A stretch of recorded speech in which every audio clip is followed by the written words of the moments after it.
মৈৰাবাৰী হাঁহচৰাবৰীত কৰুণ ঘটনা সংঘটিত হৈছে। পুখুৰীত পৰি সলিল সমাধি এটি 10 বছৰীয়া শিশুৰ। শিশুটিৰ নাম মাছুদ আলম বুলি জানিব পৰা গৈছে। বৰ্তমান সময়ত শিশুটিক উদ্ধাৰ কৰি মৈৰাবাৰী চিকিৎসালয়লৈ নিয়া হয় যদিও চিকিৎসকে মৃত্যু হোৱা বুলি জানিবলৈ দিয়ে পৰিয়ালক। আনহাতে স্থানীয় আৰক্ষী থানাৰ আৰক্ষীয়ে ঘটনাৰ সন্দৰ্ভত তদন্ত আৰম্ভ কৰিছে বুলি জানিব পৰা গৈছে। মৈৰাবাৰীৰ পৰা সাজিদুৰ ৰহমানৰ ৰিপৰ্ট, এনি ভাৰত 24।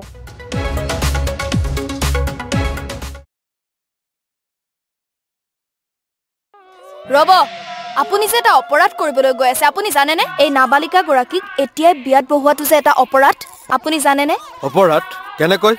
মোৰ ছোৱালী, মোৰ কথা। তুমি যিয়েই নোকোৱা ভূঞা, 18 বছৰৰ তলৰ যিকোনো কন্যা সন্তানৰ বিয়া দিলেই আইনগতভাৱে এক দণ্ডনীয় অপৰাধ। বিয়া দিয়াজন যিমান দায়ী, বিয়া পতাজনো সমানে দায়ী। এতিয়া তাই পঢ়া শুনা কৰাৰ বয়স, খেলা ধূলা কৰাৰ বয়স। তাইক খেলিবলৈ দিয়ক, পঢ়িবলৈ দিয়ক, আৰু চাব এদিন আপুনি তাইক লৈ গৌৰৱ অনুভৱ কৰিব পাৰিব। এতিয়াই তাইক সংসাৰৰ বোজা দি তাইৰ ভৱিষ্যত জীৱনটো অন্ধকাৰ কৰাৰ অধিকাৰ তোমাৰ জানো আছে?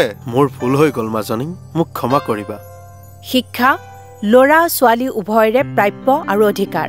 আপোনাৰ কন্যা সন্তানক তাইৰ এই প্ৰাপ্যৰ পৰা বঞ্চিত নকৰাব। বাল্য বিবাহ ভাৰতীয় আইনৰ দ্বাৰা বিহিত এক দণ্ডনীয় অপৰাধ। এনে অপৰাধ কৰি আপোনাৰ কন্যা সন্তানৰ ভৱিষ্যত অন্ধকাৰৰ মাজলৈ ঠেলি নিদিব। নমস্কাৰ, মই অজয় ফুকন আৰু এইখিনিতে সমূহ এনি ভাৰত চেনেলটোৰ যিসকল কৰ্মকৰ্তা আছে সকলোৰে মোৰ ফালৰ পৰা শুভেচ্ছা জ্ঞাপন কৰিছোঁ। অসমৰ আচলতে সংবাদ জগতত নতুনকৈ আচলতে এটি আত্মপ্ৰকাশ ঘটিছে আমাৰ নিউজ চেনেল এনি ভাৰত, আৰু এনি ভাৰতৰ এটা খুব ধুনীয়া এটা অনুষ্ঠান হ'বলৈ গৈ আছে। সকলোৱে জানে, আমাৰ সকলোৰে মৰমৰ হাৰ্টথ্ৰব জুবিন গাৰ্গৰ গানে কি আনে, আচলতে জুবিন দাৰ সেই গীতৰ আধাৰত আমাৰ হিৰুদাই লিখা সেই গীতটি গানে কি আনে, এই গানে কি আনে নামৰ এটি তেওঁলোকে সাংগীতিক ৰিয়েলিটি শ্ব' কৰিবলৈ গৈ আছে। আৰু 15 আগষ্টৰ পৰা গোটেই আৰম্ভ হ'ব। প্ৰথম অডিশ্যন অসমৰ ধেমাজি জিলাত আৰম্ভ কৰিব।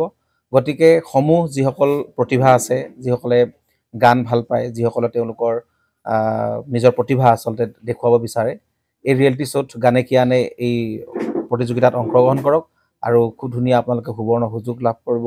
লগতে ইয়াতে পুৰস্কাৰ আছেই, বিভিন্ন ধৰণৰ উপহাৰো আপোনালোকে লাভ কৰিব, আৰু লগতে এগৰাকী প্ৰতিষ্ঠিত আচলতে এগৰাকী শিল্পী হিচাপে অসমৰ সাংস্কৃতিক জগতত আপোনালোক প্ৰতিষ্ঠা লাভ কৰিব।